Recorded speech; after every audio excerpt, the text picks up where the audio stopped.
Hello friends, मी प्रतिभा पाटील. मी एक mehndi artist आहे. तर मेहंदीला डार्कर स्टेन येण्यासाठी आपण काय प्रिपरेशन करू शकतो, काय काळजी घेऊ शकतो याविषयी आज आपण बोलणार आहोत. त्यात हा भाग प्रामुख्याने 3 प्रकारांमध्ये डिवाइड केलेला आहे. त्यातला पहिला म्हणजे प्री प्रिपरेशन ऑफ मेहंदी, जे की आपण मागच्या रीलमध्ये शेअर केलेलं आहे. आज आपण बोलणार आहोत ते म्हणजे मेहंदी ॲप्लिकेशन, म्हणजे at the time of application किंवा that day when you apply the mehndi, त्याविषयी आपण बोलणार आहोत.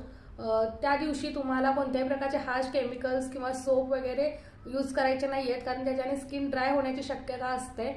म्हणजे चूज बेस्ट हिना प्रोडक्ट्स. म्हणजे जेव्हा तुम्ही मेहंदी सिलेक्ट करताय तेव्हा हे कन्फर्म करा की तुम्ही 100% ऑर्गॅनिक मेहंदी यूज करताय.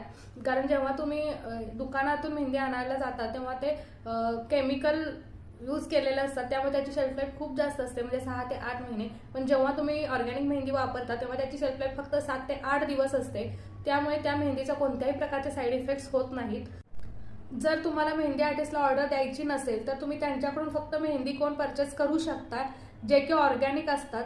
आणि ऑर्गॅनिक मेहंदीचा कलर अगदी स्लो येतो, म्हणजे कम्प्लिटली 48 आवर्स लागतात तुम्हाला अगदी ब्राऊन शेड भेटण्यासाठी. त्यानंतरचा तिसरा मुद्दा म्हणजे जेव्हा मेहंदी तुमची वाळली जाते तेव्हा तुम्ही त्याच्यावर लिंबू आणि साखरेचा रस लावू शकता. जर तसं शक्य नसेल तर तुम्ही लवंग थोडीशी तव्यामध्ये भाजून त्याची स्टीम देखील हाताला देऊ शकता, त्याच्यानेही कलर खूप छान येतो.